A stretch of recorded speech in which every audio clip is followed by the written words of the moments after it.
In the previous 3 videos, we looked at Revelation 20 verses 1 through 10, and we left off where it says in verse 10 that the false accuser that deceived them laid in the lake of fire and brimstone where the beast and the false prophets are, and shall be tormented day and night for a period of time. That period of torment is quantified in Revelation 9 as a period of 5 months. So it says that after the asteroid hits, the false prophets and the false accusers will be tormented 5 months and then they will die.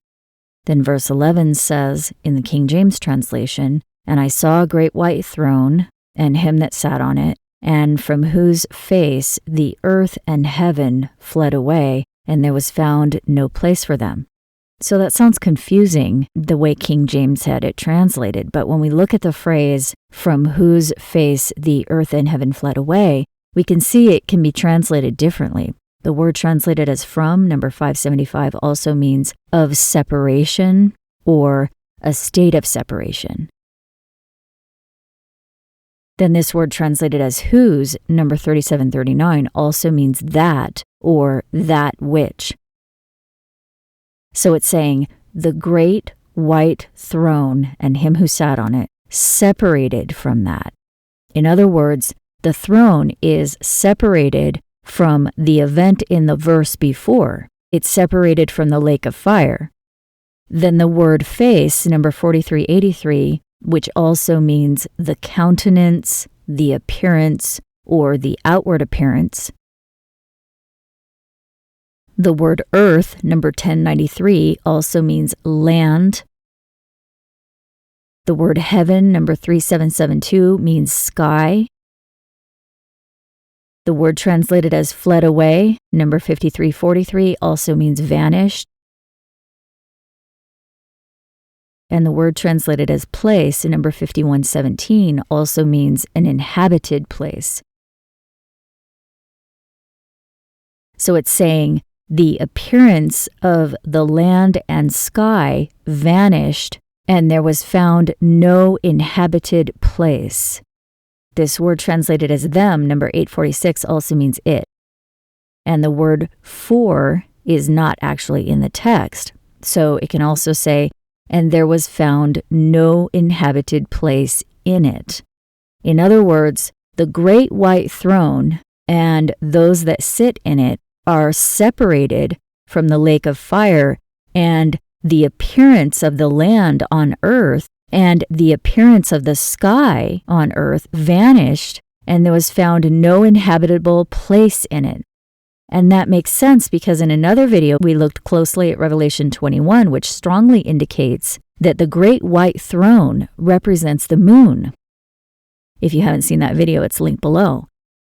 So the earth is hit by an asteroid, and it becomes like a lake of fire where there is no inhabitable place on it. Then verses 12 through 15 say, "And I saw the dead, small and great, stand before God, and the books were opened, and another book was opened, which is the book of life. And the dead were judged out of those things which were written in the books according to their works. And the sea gave up the dead which were in it, and death and hell delivered up the dead which were in them, and they were judged, every man according to their works. And death and hell were cast into the lake of fire. This is the second death. And whoever was not found written in the book of life was cast into the lake of fire." So this is saying that some of the dead will be in the book of life, and they will be at the throne, which is separate from the earth. Revelation 4 already told us that the throne is in heaven. So chapter 20 verses 10 through 12 are telling us that while the beast is laying in the lake of fire on the earth, the dead who are in the book of life will be delivered up to heaven to the great white throne.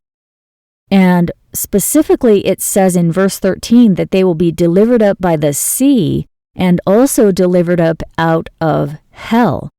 This word translated as hell, number 86, means grave, but another word for hell in the Bible, in Ezekiel 31, we know means pit.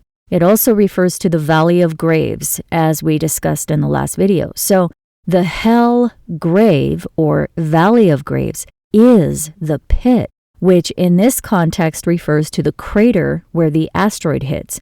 So this is saying that the dead will be delivered out of the pit and will be delivered out of the sea. Well, the book of Revelation tells us that the asteroid will hit the sea and will open the pit. So it makes sense that this is saying that those who are in the book of life will be delivered out of the asteroid impact. Also notice this word translated as dead, number 3428, also means destitute.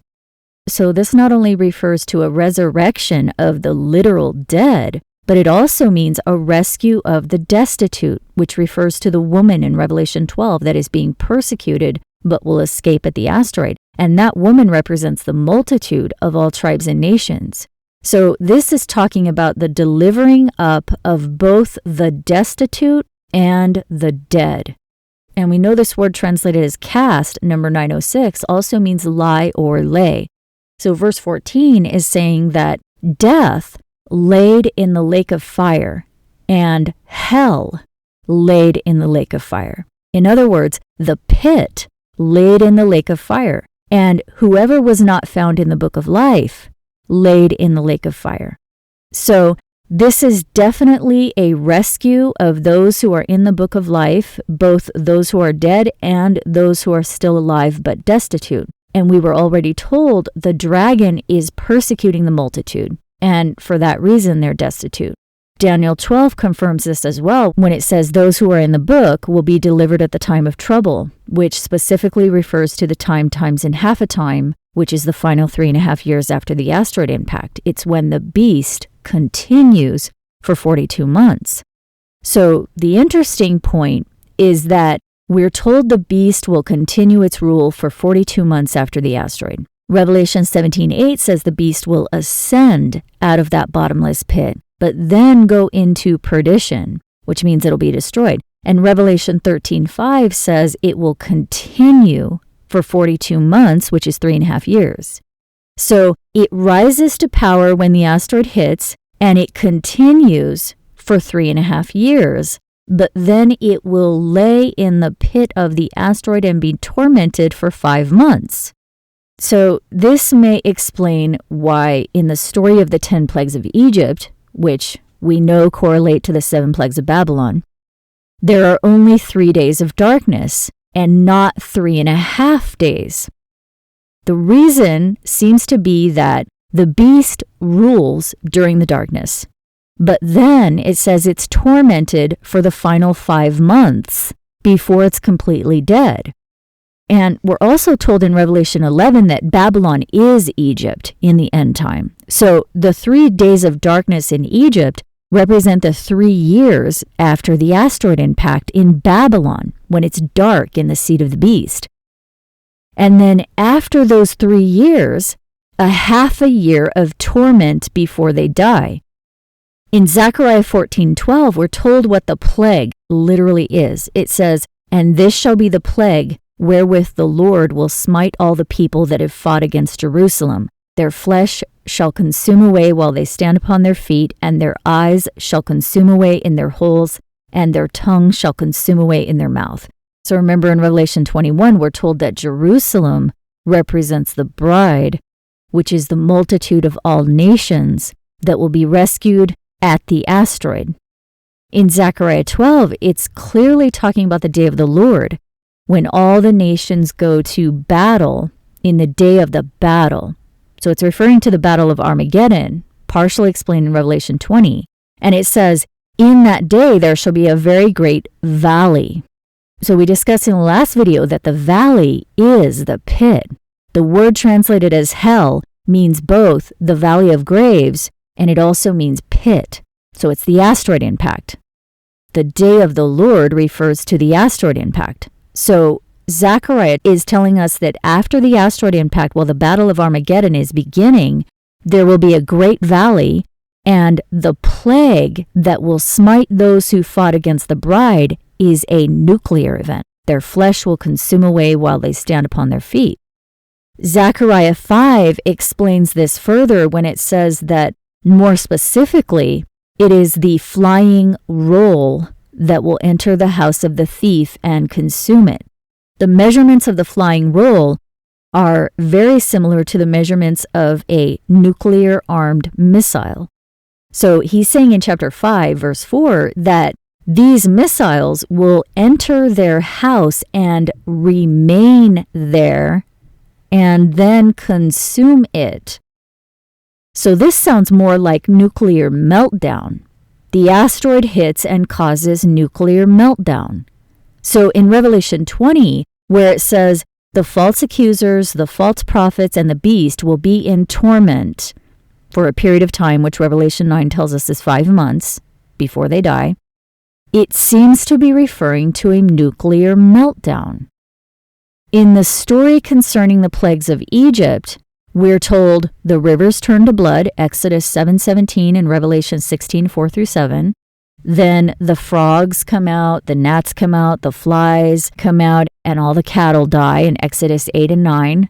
And that would be the effects of the darkness, the blocking out of the sun. Then we're told there will be boils on their skin in Exodus 9:11, and a grievous sore in Revelation 16:2. Then thunder, hail, and fire in Exodus 9:23 and Revelation 16:17-21. Locusts in Exodus 10:14 and Revelation 9 and 16, and then 3 days of darkness, Exodus 10:22 and Revelation 16:10 and 11. Revelation 11 tells us the witnesses will lie dead for 3.5 days, and the prophecies tell us days or years. So this is what it boils down to. The asteroid hits when the 1260 years end. The beast is not killed right away. Instead, it rises to power when the asteroid hits, and its life continues for 42 months, which is 3.5 years. For the first 3 years, there is darkness, and Revelation 9 tells us this is because of the asteroid impact. That's when the locusts come out, and that's a deep study, but basically, the locusts in the prophecy are a code for the non-humans. Look at Revelation 9 and Joel 2. The locusts represent a strange people, basically non-humans.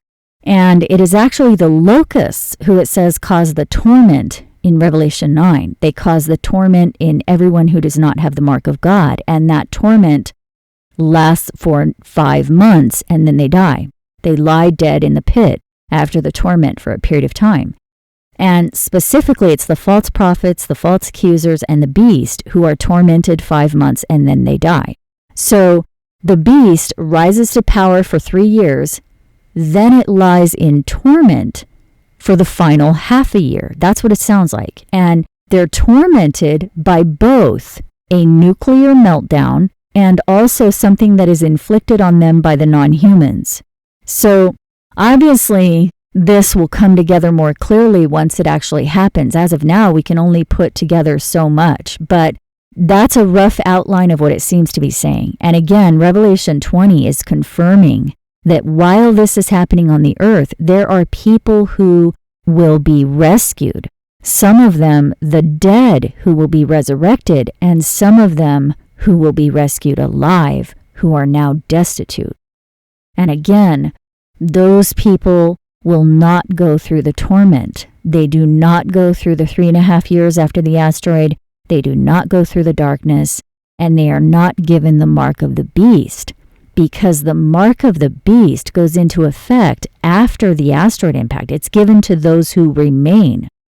So the mark of the beast, the microchip or the RFID chip, we're told in Revelation 13, will be handed out by the Pope. And this will occur after the asteroid impact because it occurs during the 42 months, which is after the asteroid impact. So it's not going to be something that people make a choice about. Some people right now are under the impression that they're going to have to make a choice to refuse the microchip. But notice the Bible doesn't say that. In Revelation 14, 9-11, it doesn't say that it's a choice. It says those who receive the mark will be tormented with fire and brimstone. The reason is that those who get the mark are those who are left behind. The microchip is not enforced until after the asteroid hits. Notice in Revelation 13, verse 16, it says that the Lamb who speaks like a dragon, which is the Pope, will cause all to receive a mark in their right hand or foreheads. But in verse 17, where it talks about the buying and selling with the mark, it actually mentions 3 things. It says in order to buy or sell, a person will either have, number 1, the mark, or number 2, the name, or number 3, the number of the name. So that is already occurring. Many people have shown that verse 17 is already happening right now. The number is 666, and the barcode that everybody uses equals 666. So people are already buying and selling with the barcode. That's already here.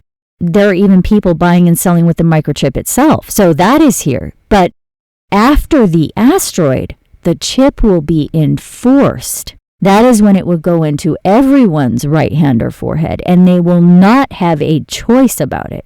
At that point, they have already been left behind. The rescue occurs at the asteroid. So in Revelation 20, verse 4, it makes clear that the souls who live with the anointed after the asteroid never received the mark of the beast. And the reason they do not receive it is because they are not on the earth when it is forced on everyone. They're taken to safety at the asteroid impact, and the chip is forced on those who are left behind after the asteroid hits. So we'll stop there for now, and we'll look at Revelation 21 next week. Thank you so much to those who make this research possible. I hope you're doing well, and I'll talk to you next week.